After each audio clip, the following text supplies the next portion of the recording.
Bienvenue à la maison. On vient de faire un petit hit and run en anglais. Là, c'était le fun parce que j'ai vu beaucoup de gens qui sont des francophones. J'en ai vu des anglophones aussi. C'est tout à fait nouveau pour moi. Salut, salut. Il y en a qui font du vélo pendant qu'ils regardent. Salut Stéphane. Salut tout le monde, c'est cool. Salut Hélène. Ça fait tellement du bien, là. C'est le même effet. Salut. Faites-moi un petit coucou si vous êtes là. Il y a toujours un décalage, hein, des fois. Salut, je peux le regarder. Je lis tous vos commentaires après. Et là, je travaille vraiment sur quelque chose de pas mal de fun qu'on va commencer le 27. Donc, allô, c'est cool. Salut Lucie. Lucie va travailler avec moi pour m'aider à faire justement, elle va me filmer, là. Comme ça, vous allez pouvoir les voir du bon côté. Mais en attendant, vu que je suis en quarantaine toute seule avec ma fille, mais là, je la trosse pas là-dessus, elle va se pousser avec mon téléphone. Salut. Ah, c'est le fun, Pat. Merci d'être là. Donc, j'avais 12 buts. Je me suis dit, j'étais en quarantaine pour 14 jours. Je vais au moins en avoir Lady in Red. Oh yes! Fuego, ma fille. OK, merci. Aujourd'hui, on parle d'Espagne. J'ai habité un peu en Espagne. Salut, je te regarde en cuisinant. C'est normal, le fun, ça, je peux-tu en avoir? Je suis pas mal tannée de mes affaires. J'ai fait un macaroni. Je me suis excitée aujourd'hui. C'est pas mal trippant. Donc, vous autres, comment ça va? Le moral, est-ce qu'il est bon? OK? Si vous êtes avec moi, j'imagine que le moral, il est pas si pire. On a des up and down. J'ai toujours des choses que je veux vous parler en attendant que tout le monde se login. J'ai pris des petits points à discuter. Premièrement, je voudrais dire merci. Merci à tous ceux et celles qui nous font rire. Étienne Boulay m'a fait tellement rire avec son papier de toilette. Vous irez voir, c'est niaiseux. J'étais tout endormie quand j'ai vu ça. Je trouvais ça très drôle. Puis il fait des beaux échanges, là. Vous irez voir ce qu'il fait sur le leadership. Pas mal cool. Bravo, Étienne. Samy Rabat. Pour ceux qui connaissent Samy, j'ai hâte. Je pense qu'il s'est enfilé 5 shooters d'affilée. Il va danser sa table, justement. Samy, t'es pissant, j'ai pas d'autres mots. Tu me fais tellement rire, merci. Samy, c'est lui qui connecte tout le monde de l'industrie ensemble. J'ai toujours cru en Samy. C'est un gars qui se prend pas au sérieux, mais qui prend ce qu'il fait au sérieux, puis il a jamais lâché. Puis encore là, t'es là pour montrer que t'es vrai, puis je t'aime vraiment beaucoup. Sur une autre note, je dis toujours merci au gouvernement qui fait un job extraordinaire. Donc, la courbe, j'envisageais le pire, là, puis je trouve que c'est une bonne nouvelle. Donc, c'est très positif. Bravo. Ils travaillent fort. Merci à tous ces gens-là. Et merci à ceux qui travaillent dans les épiceries. SAQ aussi, là, ils vont prendre une petite pause dimanche, ils vont revenir en force. Mais ils mettent leur vie en danger pour nous donner des vivres ou du vin, imagine. Tu sais, il y a un gars qui s'appelle Sylvain Beaulieu, il m'a pris des photos de l'entrepôt. Il travaille 100 heures par soir. On pense pas à ces gens-là, mais si vous pouvez leur faire un petit thumbs up, je vais prendre un screenshot de ça. Merci. Merci de faire en sorte qu'il manque pas de nourriture, qu'on panique pas, on est organisé. Puis, la vie est pas juste. OK, il y en a plein, là, j'ai parlé à plein de monde aujourd'hui, il y en a plein qui ont perdu leur emploi, il y en a d'autres qui se sont réinventés. Merci Nathalie, c'est cool. Oui, je m'amuse, ben rien que ça. Vous avez pas vu mon pyjama, et là, je sors toute ma série de pyjamas, pyjama à pattes, le Grinch, sont toutes laids.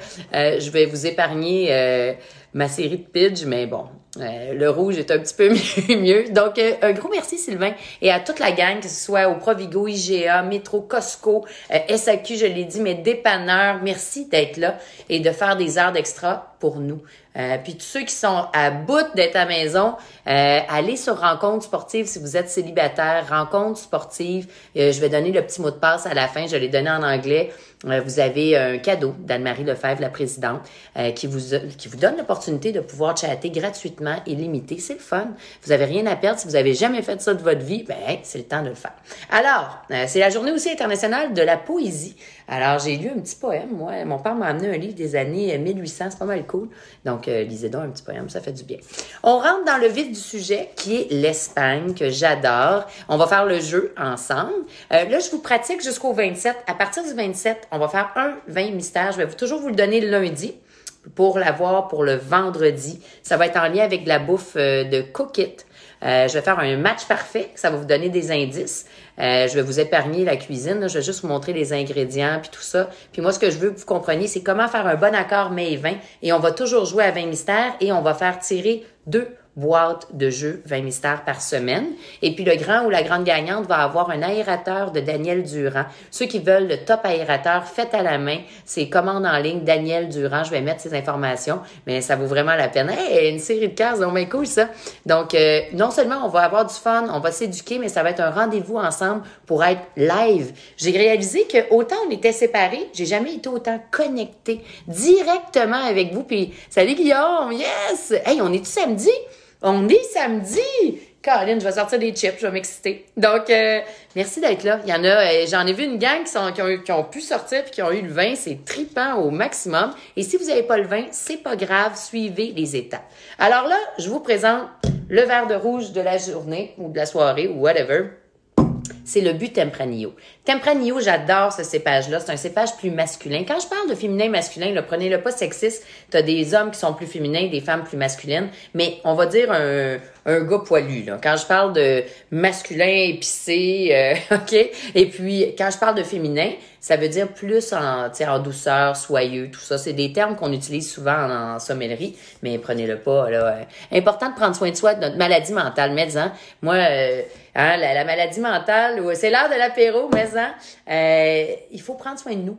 Puis d'être en contrôle, c'est notre mindset. C'est toujours une question de mindset. Puis c'est trop facile de se laisser aller. Fait que si jamais vous êtes tanné d'être à votre maison, mais pensez que vous pourriez déménager ou déplacer des centaines de milliers de caisses. On est mieux d'être à la maison et connectés ensemble. Alors là, les trucs qui sont importants, puis j'ai lu beaucoup. Moi, ce que j'aime, c'est d'étudier. Je suis une petite nerd. C'est pas clair, mais pas clair, pas en tout. Puis moi, j'aime démocratiser le vin. Alors là, on va retenir l'essentiel en Espagne. On a vu les vins blancs. Vins blancs, les 3 cépages les plus important, c'est le RN, pensez à de l'air, RN, Viura, pas comme un vieux rat, mais à peu près, et puis du Verdero, vert comme une limette, Verdero. RN, c'est très frais, et puis Viura, c'est vraiment un peu comme un noyau de pêche. Très important de boire en mangeant pour les vins espagnols. C'est des vins faits pour la table. Pour le rouge, le king des kings, c'est le Tempranillo. Tempranillo, qui est vraiment le cépage roi. Ginette, allô Jessica, ça va bien? On reste à la maison, on écoute les nouvelles, puis on a un rendez-vous avec toi. C'est vrai que les nouvelles sont à 18h. Moi, j'ai comme fait exprès, parce que là, j'étais à bout d'écouter les nouvelles, mais je comprends qu'on veut être au courant. Donc, le 20 mystère, le 27 va être à 19h30. Mais jusque-là, on garde notre apéro ensemble à 18h en rediffusion sur mon Facebook professionnel, Jessica Arnois Sommelière. Alors, Tempranillo, c'est quoi? On va le faire ensemble, mais je veux vous parler de la notion. J'ai toujours un contenu différent et c'est vraiment le vieillissement. Le vieillissement, c'est le Crianza, le Reserva et le Gran Reserva. C'est quoi qu'il faut retenir? Ici, pour le but, il n'y a pas beaucoup de bois. Là, c'est vraiment sur le fruit. Mais quand tu fais vieillir un vin, les 2 régions les plus populaires sont Rioja, Ribera del Duero. Le Duero, c'est justement toute l'eau qui s'en va jusqu'au Portugal, qui se devient le Douro. Donc, Duero, Douro. Et le cépage roi, c'est le Tempranillo. On peut avoir du Mazuelo qui est du Carignan, du Graciano aussi ou de la Grenache, là, mais retenez Tempranillo. Le Tempranillo peut vieillir. Quand vous voyez la mention Crianza, c'est 2 ans, OK? 1 année de vieillissement en fût de chêne. Quand vous voyez Reserva, c'est 3 ans de vieillissement, donc 1 année, OK, minimum en fût de chêne et 2 ans en bouteille. Et quand vous voyez le Grand Reserva, c'est 5 ans de vieillissement. Ça devrait coûter plus cher. Donc, à peu près 2 ans, OK, en fût de chêne et 3 ans en bouteille. Qu'est-ce que ça veut dire? Ça veut dire que, admettons que c'est fait en l'an 2019, pour un Crianza, ils vont le libérer, ils vont le commercialiser 2 ans plus tard. Ils le font vieillir dans leur cave. Si c'est un Reserva, ça va être 3 ans plus tard. Donc, vous allez l'avoir en 2022. Et si c'est un Grand Reserva, mais vous l'aurez 5 ans plus tard en 2024. Fait que c'est sûr que ça coûte plus cher. Il s'assoit. Salut, Carl!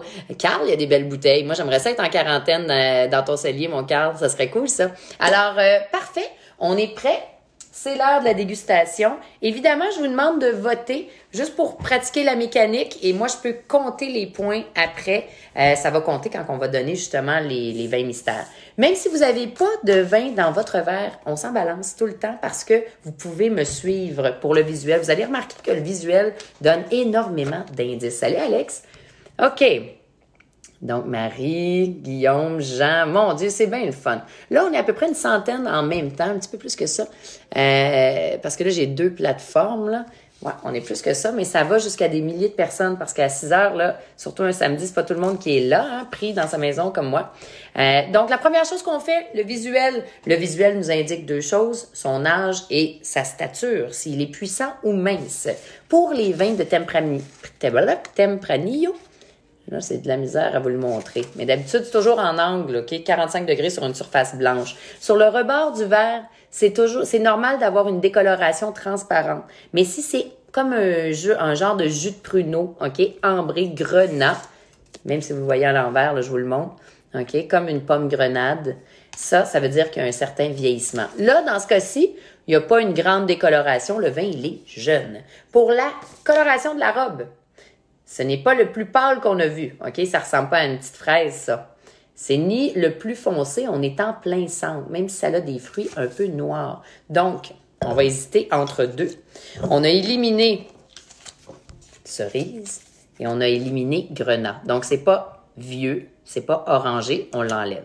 C'est pas rouge très pâle, c'est pas cerise comme des petites baies, on l'enlève. Alors, selon vous, si vous avez à voter, OK? Je vais enlever ça.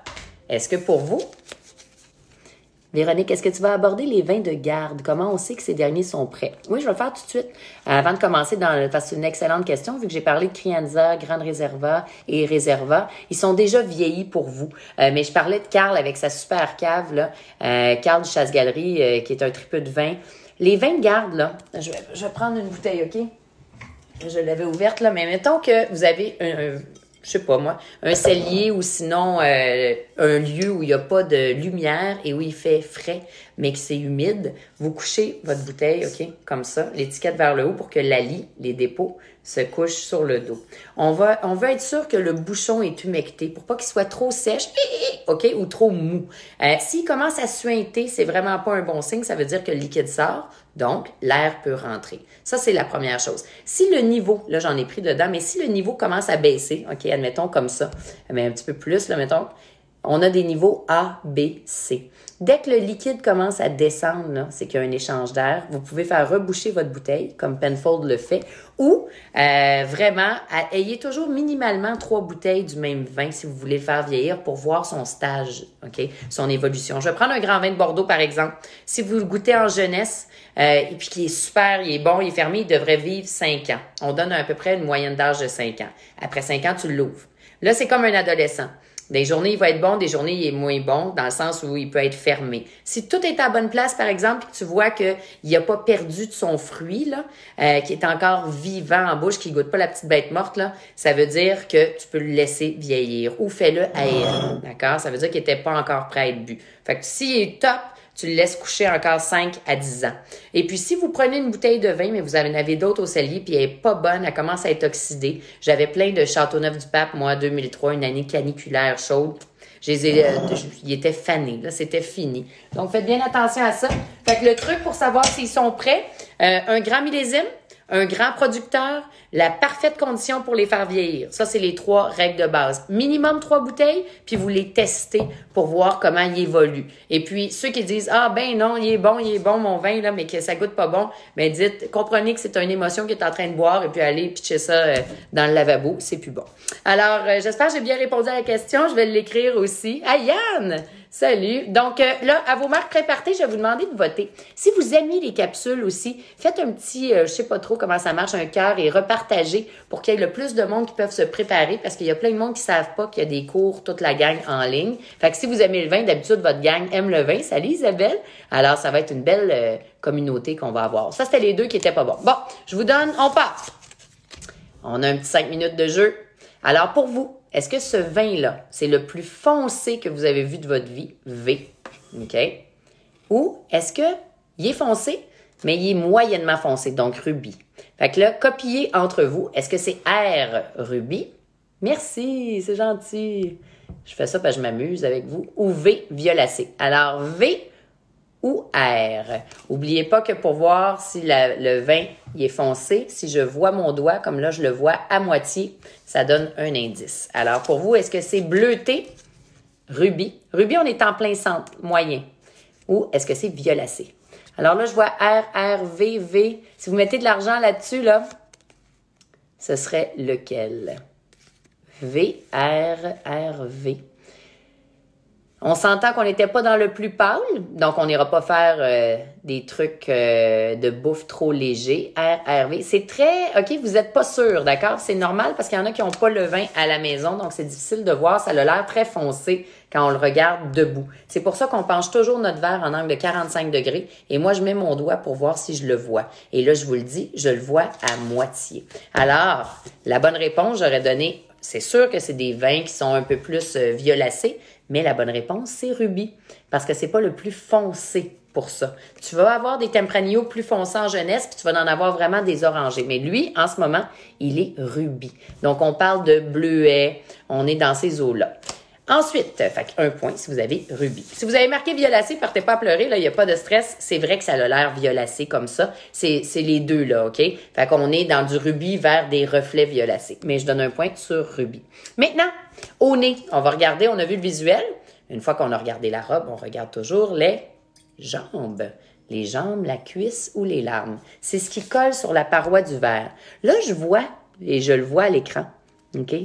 On voit vraiment que ça colle. Ça vient de Castilla-La Mancha. Il fait chaud. La terre est rouge comme ça. C'est 13% d'alcool. Il n'y a pas de sucre. C'est en bas de 3 grammes de sucre. Salut Pascal. Mon chum, c'est le meilleur. Nat, c'est drôle. J'aime ça déguster avec vous autres. Mais d'habitude, c'est soit du sucre ou de l'alcool. Mais là, il a fait chaud. Donc, c'est juste un signe qu'on vient d'un millésime chaud, hein, et d'un lieu qui a fait chaud. Alors, une fois qu'on a ça, on le tourne. Si vous n'êtes pas capable de le tourner, mettez-le sur la table et faites un petit 0. Puis si vous avez peur de faire des dégâts, ben faites juste le tourner comme ceci et on le sent. Tu vois? Quand on le sent, là, c'est toujours l'arôme primaire, la première chose qui frappe. Il est en jeunesse, il y a du fruit. 3 fruits de la même couleur que la robe, OK? Bleuet, prune, cerise, cerise noire. Et puis, au nez, c'est vraiment le fruit, un éclat d'épices qui est là. On sent le bois, mais vraiment léger. Alors, pour vous, est-ce que ce vin-là, je vais vous donner, il y en a qui l'ont à la maison, OK? Est-ce que vous pensez que dans un Tempranillo qui est plus masculin, ce serait dominé par le fruit, un peu comme un pinot noir, ou non, vous pensez que c'est épicé?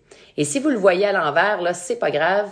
F pour fruit, E pour épicé. Salut Jean-François! Ah, salut! Toute la gang, c'est mais cool. Demande à participer. Qu'est-ce que c'est, ça? Je sais pas. Vous me demandez de quoi? Je pèserai sur rien. Moi, je suis du genre à tout péter. Donc, F ou E? Épicé, épicé, épicé. Vous n'êtes pas sûr? Un Tempranillo, selon vous, c'est-tu comme du Beaujolais puis ça goûte juste le fruit? F? Ou est-ce que vous pensez que c'est épicé? Là, je vois beaucoup de réponses ici. On dirait qu'il y a un bug sur mon Instagram. Ah, bon, ça l'embarque. Bon, la majorité, je regarde tous vos trucs. Évidemment, si j'avais une mention de Crianza, Reserva, Grande Reserva, ce serait boisé, OK? Vu que moi, je suis pas une fanatique du bois, surtout pas des vins à boire en jeunesse. On en a mis, tu sais, un peu, mais c'est très léger, c'est pas la dominante. Alors, il y a du fruit, mais évidemment, c'est l'épice qui gagne. Donc, dans ce cas-ci, c'est fruité, mais c'est épicé aussi. Mais le fruit est là. Donc, fruité, épicé, mais il n'y a pas de bois. Alors, sachant ça, on va le mettre en bouche.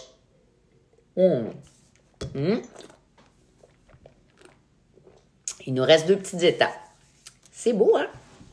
Ça fait longtemps que je ne l'avais pas goûté. C'est un vin qui goûte le caramel un peu. Vraiment. Il n'est pas astringent. Vous avez vu mon visage. Si vous ne l'avez pas dans votre verre,